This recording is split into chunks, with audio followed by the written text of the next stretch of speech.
Kumily സഹ്യജ്യോതി arts and science കോളേജിൽ കലാസന്ധ്യയും arts ഫെസ്റ്റും March 6 നടക്കും. എൽവോറ 2K26 എന്ന പേരിലാണ് പരിപാടി.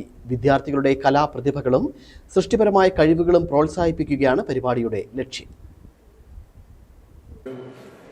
നമ്മുടെ കുഞ്ഞുങ്ങളുടെ കഴിവുകളെ ഒന്ന് പ്രോത്സാഹിപ്പിക്കുവാനും അത് മറ്റുള്ളവരുടെ മുമ്പിൽ ഒന്ന് കാണിക്കുവാനുമുള്ള ഒരു വേദി ഒരുക്കണം എന്ന് തോന്നി.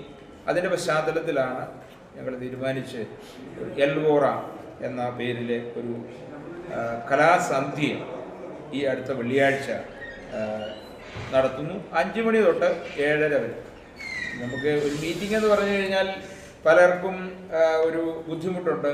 മീറ്റിങ്ങിന് പ്രസംഗം ഉണ്ടായിരിക്കും, അതുകൊണ്ട് പ്രസംഗം നീട്ടിക്കൊണ്ട് പോകുന്നതുകൊണ്ട് ആരും വരത്തില്ല. പ്രസംഗം കഴിഞ്ഞിട്ട് വല്ല പരിപാടിക്ക് വരും.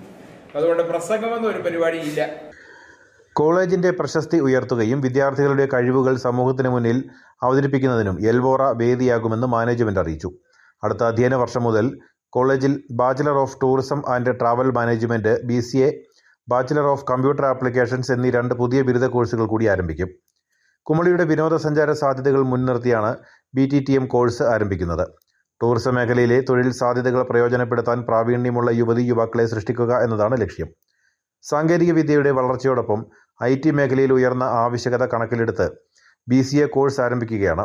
വിദ്യാർത്ഥികൾക്ക് കൂടുതൽ തൊഴിൽ മേഖലയിൽ അവസരങ്ങൾ തുറന്നു കൊടുക്കുമെന്നും മാനേജ്മെന്റ് അറിയിച്ചു. എൽവോറ കലാസന്ധ്യയ്ക്ക് വലിയ ജനപങ്കാളിത്തം ഉണ്ടാകുമെന്നാണ് പ്രതീക്ഷിക്കുന്നതെന്നും മാനേജ്മെന്റ് പറഞ്ഞു. College manager father doctor Varghese Manekkathethu, principal doctor Chackochan Njavallil, assistant vicar father Thomas Puthuparambil, vice principal KM Abraham, programme coordinator Niju Kuruvila, Kumily saint Mary's church committee അംഗങ്ങളായ ജോബി പുല്ലാനി മണ്ണിൽ, ബിബിൽ പുത്തൻപീടികയിൽ തുടങ്ങിയവർ പങ്കെടുത്തു. News bureau, Kumily.